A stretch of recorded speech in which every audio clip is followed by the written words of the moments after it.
In the travel folders, it was said, the Pacific is an ocean of magnificent distances. The largest ocean in the world, 34 times bigger than the continent of Europe. It covers 70 million square miles, roughly 1/3 of the Earth's surface. In 1941, the fastest luxury liner took 5 days to make its landfall at Honolulu, first port of call on the voyage to Yokohama, over 3,000 miles and 9 days further away.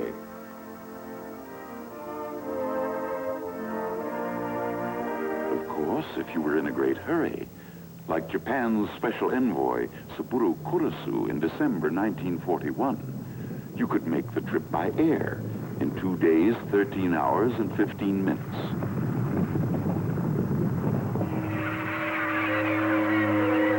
The Pacific is an ocean of many moods.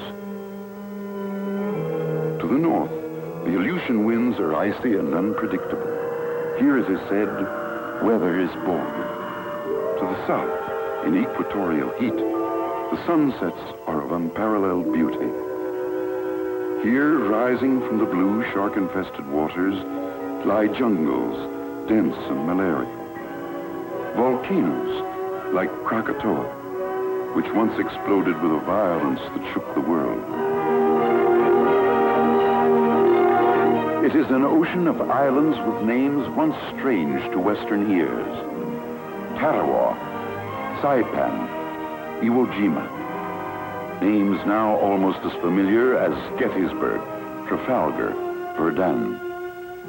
Islands inhabited by little-known peoples, Polynesians, Melanesians, and Micronesians. We had caught glimpses of them in the movies, dancing their hip dances, chanting their island songs. At one time, some had been cannibals, but now most were good-natured and friendly, living in what writers like Herman Melville and Jack London had described as an approximation of paradise. Since 6:55 a.m. Honolulu time, Sunday, December 7th, 1941, this paradise has been a battlefield.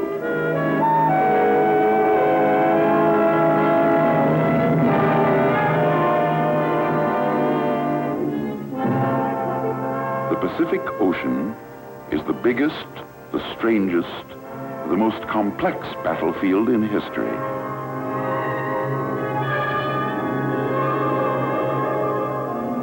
To understand what distance in the Pacific really means, touch the point of a pencil to the map.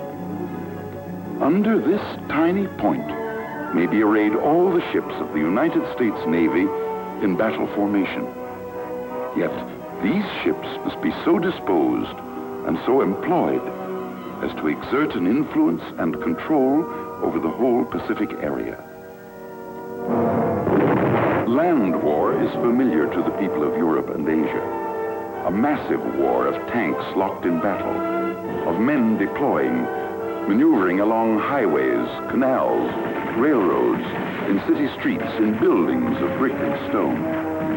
But it is different in the Pacific, where there are no highways, no railroads, only the limitless lanes of the sea.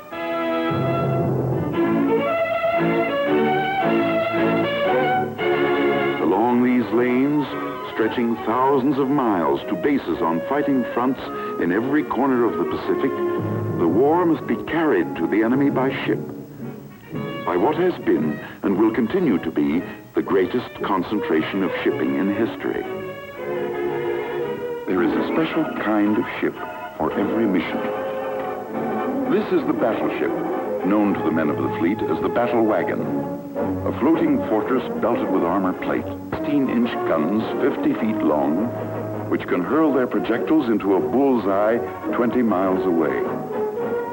Light and heavy cruisers, scouts and watchdogs, fast and elusive, able to hold their own in the heaviest actions.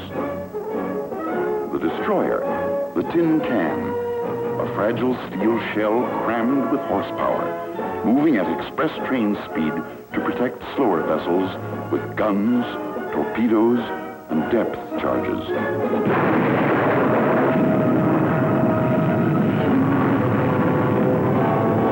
The submarine, the lone prowler, operating for as much as 60 days in enemy waters, thousands of miles from its base. The aircraft carrier, the flat top, backbone of the fleet today. A floating airport as big as 3 football fields laid end to end. A huge and complicated mechanism able to hurl 100 planes into battle across the horizon. Following the fighting ships are the indispensable ships of the train, repair ships, tankers, transports. With landing craft, they carry the fuel, ammunition, machine shops, food and drinking water, everything to enable the fighting ships to stay at sea farther from their bases and in more continuous action than any fleet in history. The fighting ships and their auxiliaries are arranged in groups called task forces, a new concept developed in peacetime years by the United States Navy and proved in battle in this war. Each task force is in itself a fleet, self-contained and self-sustaining, a singular mission, convoy, reconnaissance, or attack. And as the task force principle is new, almost all the ships themselves are new, built and commissioned since war began. Their officers and men have carried the war to the very doorstep of Japan. They too are new. Only a few years ago, most of these young veterans were at home, playing football and baseball, studying at schools, working in factories or on farms, growing up in the dream that war had been outlawed in their time.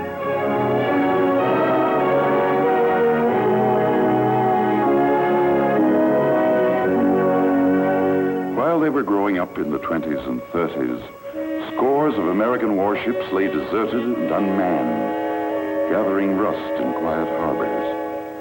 Others, half finished, had been sold for scrap or sent to the bottom of the sea. This was the result of deliberate policy. Peace through disarmament was the spirit which moved the Washington Arms Conference of 1922 and the London Conference of 1930. Statesmen of those days, with the best of intentions, had forgotten the words of the anonymous admiral of 1918. The means to wage war must be kept in the hands of those who hate war. In America's case, geography was an additional factor. She was 6,000 miles from danger in the west, 3,000 in the east. Most Americans came to believe that a comparatively small navy was protection enough for their isolated seacoasts. But in the middle 30s, events in Europe and Asia began to change America's thinking. She began to prepare to throw her weight into the world's struggle against fascism and aggression. And by September 1939, whatever remained of her old complacency was gone for good. In quick succession, Congress passed the Lend-Lease Act, which made America, in fact, the arsenal of democracy. The so-called Two-Ocean Navy Bill. The United States Navy was reborn. The Selective Service Act, to mobilize the nation's young manhood. But time was running short. It ran out on what began as just another American Sunday.